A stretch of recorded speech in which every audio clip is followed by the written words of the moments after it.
안녕하세요. 유튜브 채널 모여라 서학개미 구독자 여러분. 혹시 이런 상상 해보셨어요? 공항이나 콘서트장에 들어가는데 신발 벗을 필요도 없고 가방 열어서 보여줄 필요도 없이 그냥 쓱 걸어가기만 하면 모든 보안 검색이 끝나는 세상. 바로 AI 보안 기술이 그리고 있는 미래인데요. 오늘 우리가 아주 깊숙이 파헤쳐볼 기업 이볼브 테크놀로지스, 티커 EVLB는 바로 그 혁신의 최전선에 서 있는 회사입니다. 하지만요, 이 눈부신 기술 뒤에는 투자자들의 믿음을 그야말로 송두리째 흔들어버린 엄청난 위기가 숨어 있습니다. 오늘 이 영상에서는 이볼브의 성공 가능성과 그 치명적인 리스크, 그 양면을 15분 이상에 걸쳐 아주 상세하게 분석해 드리겠습니다. 자, 그럼 이 숫자 하나로 시작해보죠. 초당 3,000명. 이게 얼마나 대단한 속도냐면요. 우리가 흔히 보는 금속 탐지기가 1시간에 3,600명을 처리하거든요. 그걸 초로 환산하면 초당 1명입니다. 그런데 이볼브는 초당 3,000명, 기존보다 무려 100배나 빠른 겁니다. 수만 명이 한꺼번에 몰리는 경기장이나 공연장 입구에서 더 이상 길게 줄 설 필요가 없어진다는 거죠. 이거 뭐 단순히 좀 빨라진 수준이 아니라 보안 검색의 판을 바꾸는 그야말로 게임 체인저라고 할 수 있습니다. 그러니까 이볼브 테크놀로지스는 방금 말씀드린 그 엄청난 속도를 AI 기술로 구현해서 보안 검색의 경험 자체를 바꾸려는 아주 야심찬 회사입니다. 이 회사의 핵심 제품이 바로 이볼브 익스프레스라는 건데요. 사람들이 가방을 메고 주머니에 소지품을 넣은 채로 그냥 자연스럽게 걸어가기만 하면 AI가 알아서 실시간으로 총기나 칼 같은 위험한 물건들만 콕 집어내는 거죠. 편리함과 안전, 이 두 마리 토끼를 한 번에 잡겠다는 겁니다. 그래서 오늘 우리는 이볼브라는 기업을 제대로 이해하기 위해 크게 4가지를 살펴볼 겁니다. 먼저 이 회사가 그리는 장밋빛 미래, 즉 강세론의 근거를 알아볼 거고요. 그 다음엔 아주 냉정하게 숫자로 드러나는 재무 성적표를 까보겠습니다. 이어서 회사를 거의 무너뜨릴 뻔했던 3가지 거대한 위기를 심층 분석하고 마지막으로 이 모든 걸 종합해서 우리 같은 투자자들은 뭘 체크해야 하는지 최종 정리해드리겠습니다.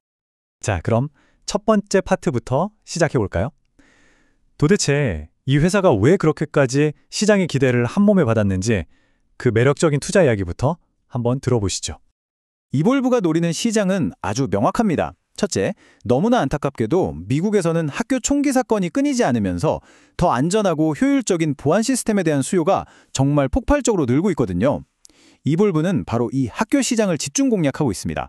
둘째, 미국 국토안보부 DHS로부터 대테러 기술 인증 QATT라는 걸 받았는데요. 이게 정말 중요합니다. 이건 그냥 기술이 좋다는 칭찬이 아니라 정보기관이나 공공시설의 제품을 납품할 수 있는 일종의 보증수표나 마찬가지거든요. 마지막으로 기업 입장에서는 보안 인력을 확 줄여서 인건비를 아낄 수 있다는 점을 아주 강력하게 내세우고 있습니다.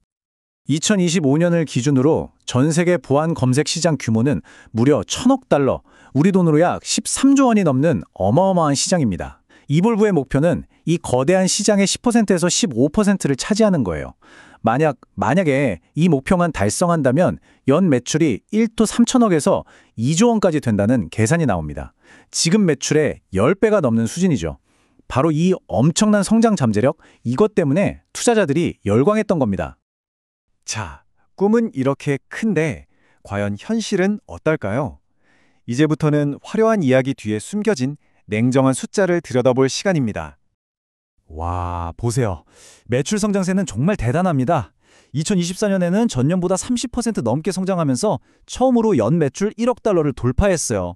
시장에서 이볼브의 기술을 찾는 고객들이 빠르게 늘고 있다는 아주 확실한 증거죠. 여기까지만 보면 정말 나무랄 데가 없는 완벽한 성장주의 모습입니다. 그런데 말이죠. 동전에는 항상 양면이 있잖아요. 이 슬라이드가 이볼브의 가장 큰 딜레마를 정확하게 보여줍니다. 매출은 폭발적으로 늘고 있는데 순이익률이 마이너스 73%예요. 이게 무슨 말이냐면요. 아주 쉽게 말해서 100원어치 물건을 팔기 위해서 173원을 쓰고 있다는 얘기입니다. 물론 시장 선점을 위해 R&D나 마케팅에 돈을 쏟아붓는 성장주들의 특징이긴 하지만 이건 좀 심각한 수준이죠. 버는 것보다 쓰는 돈이 훨씬 더 많은 구조. 이게 계속될 수는 없겠죠? 2025년에도 이 패턴은 그대로 이어집니다. 1분기, 2분기 모두 20%가 넘는 견조한 매출 성장을 기록했고 연간 전망도 밝아요. 하지만 문제는 여전합니다. 이익을 내지 못하는 이 구조적인 문제가 발목을 꽉 잡고 있는 거죠. 그런데 투자자들이 이 재무적인 압박만 걱정하고 있는 동안 사실은 훨씬 더 거대하고 치명적인 폭풍이 이 회사를 향해 몰려오고 있었습니다. 자, 지금까지의 재무적인 압박은 그냥 에피타이저에 불과했습니다. 지금부터가 진짜 본 게임입니다.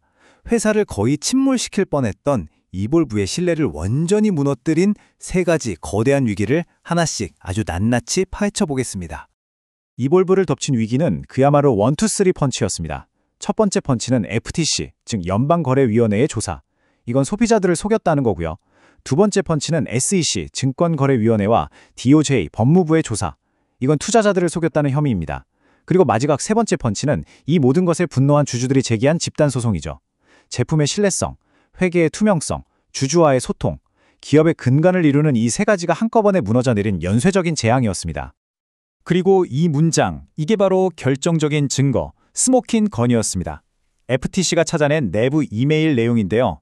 밖으로는 우리 기술은 완벽해서 보안 인력도 줄일 수 있어요 라고 대대적으로 광고를 하면서 정작 회사 안에서는 큰일 났네, 일부 칼 종류는 우리 스캐너가 탐지를 못하네, 보조 인력도 필요하겠는데? 라고 논의하고 있었던 겁니다. 대외적인 주장과 내부의 현실이 180도 달랐다는 명백한 증거가 드러난 거죠. 결국 이볼브는 FTC와 합의하면서 사실상 백기를 들었습니다. 허위, 과장 광고를 인정한 셈이죠. 이건 그냥 벌금 좀 내고 끝날 문제가 아니에요. 보안회사의 가장 핵심적인 가치는 신뢰와 안전인데 바로 그 안전에 대해 거짓말을 했다. 이건 정말 치명타였습니다. 특히 자녀들의 안전을 그 무엇보다 중요하게 생각하는 학교 시장에서는 신뢰도에 엄청난 타격을 입을 수밖에 없었죠. 그런데 여기서 정말 아이러니한 의외의 숫자가 나옵니다. 92%. 이렇게 회사의 근간을 흔드는 엄청난 스캔들이 터졌는데도 놀랍게도 초중고교 고객의 92%가 계약을 유지했다는 거예요. 아니, 이게 어떻게 된 일일까요? 아마도 현장에서는 이볼브 기술이 완벽하지는 않더라도 아예 없는 것보다는 훨씬 낫다고 판단했다는 뜻이겠죠. 뒤집어 말하면 아직 시장에 이볼브를 대체할 만한 뚜렷한 대안이 없다는 의미이기도 합니다. 이 타임라인에 보시면 2024년 말부터 이 회사가 얼마나 숨가쁜 시간을 보냈는지 알 수 있습니다. BBC의 폭로 보도를 시작으로 SEC, FTC 조사가 연달아 터졌고 심지어는 재무보고서를 제때 못 내서 나스닥에서 상장 폐지될 수 있다는 경고까지 받았어요. 그야말로 최악의 시간이었죠. 그러다가 드디어 2025년 8월 한 줄기 빛이 보이기 시작합니다.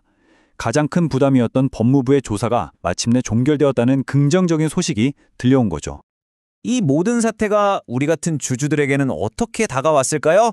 네, 바로 계좌의 숫자로 나타났습니다. 보시는 것처럼 스캔들이 본격화된 이후 주가는 한때 40% 이상 폭락하면서 말 그대로 반토막이 났습니다. 아무리 혁신적인 기술을 가졌다고 해도 경영진의 투명성과 신뢰가 무너지면 주가가 어떻게 되는지를 아주 뼈아프게 보여준 사례입니다. 자, 여기서 절대 착각하시면 안 되는 중요한 포인트가 있습니다. 법무부 조사가 끝났다고 해서 이볼브의 모든 법적 리스크가 사라진 게 절대 아닙니다. 회사가 우리를 속였다고 주장하는 주주들이 제기한 수많은 집단 소송은 여전히 현재 진행형이거든요. 이 소송 결과에 따라 회사는 천문학적인 배상금을 물어야 할 수도 있습니다. 아직 터지지 않은 재무적인 시한폭탄이 남아있는 셈이죠. 자, 이제 정말 마지막입니다. 이 모든 복잡한 정보들을 싹 다 종합해서 그래서 우리 같은 투자자들은 도대체 뭘 보고 어떻게 판단해야 하는지 최종 점검을 해보겠습니다. 이 표 하나에 EV/LV를 둘러싼 모든 것이 담겨 있다고 해도 과언이 아닙니다. 왼쪽의 강세론을 보면 어때요? 거대한 시장을 바꿀 파괴적인 기술, 30%가 넘는 매출 성장, 정부 인증, 그리고 가장 큰 악재였던 DOJ 조사 종결까지 정말 매력적이죠. 하지만 오른쪽 약세론을 보면 제품 자체의 신뢰성 문제, 막대한 손실, 무너진 평판, 아직 끝나지 않은 소송 리스크까지 하나하나가 다 치명적인 위험 신호들입니다. 그야말로 천사와 악마가 동시에 속삭이는 듯한 상황이죠. 그렇기 때문에 바로 이 날짜 11월 13일을 기억하셔야 합니다. 이날 있을 3분기 실적 발표는 그 어느 때보다 중요합니다. 왜냐하면 법무부 조사 종결이라는 큰 호재 이후 회사가 처음으로 받아보는 성적표기 때문이죠. 시장은 지금 증거를 원하고 있습니다. 말로만 회복 중이라고 하지 말고 숫자로 보여줘. 바로 이겁니다. 그럼 그날 실적 발표에서 뭘 봐야 하느냐? 딱 이 네 가지만 기억하세요. 첫째, 구독 비즈니스의 핵심인 연간 반복 매출 ARR이 계속 잘 성장하는지. 둘째, 스캔들 이후에도 신규 고객을 따내고 기존 고객을 잘 지켜내고 있는지. 셋째, 아직 끝나지 않은 소송에 대해 회사가 어떤 입장을 내놓는지, 그리고 마지막으로 가장 중요한 것, 도대체 언제쯤이면 이익을 낼 수 있을지에 대한 구체적인 계획을 제시하는지 말입니다. 이 지표들이야말로 회사가 진짜 턴어라운드에 성공하고 있는지 알려줄 가장 중요한 단서가 될 겁니다. 결국 이볼브의 이야기는 이 하나의 질문으로 돌아옵니다. 과연 혁신적인 기술의 힘은 한번 무너진 신뢰의 벽을 넘어설 수 있을까? 아니면 신뢰 없는 기술은 결국 모래 위에 지은 성처럼 허무하게 무너지고 말 것인가? 그 판단은 이제 이 모든 정보를 검토하신 투자자 여러분 각자의 몫입니다. 오늘 분석이 여러분의 투자에 조금이나마 도움이 되셨기를 바랍니다.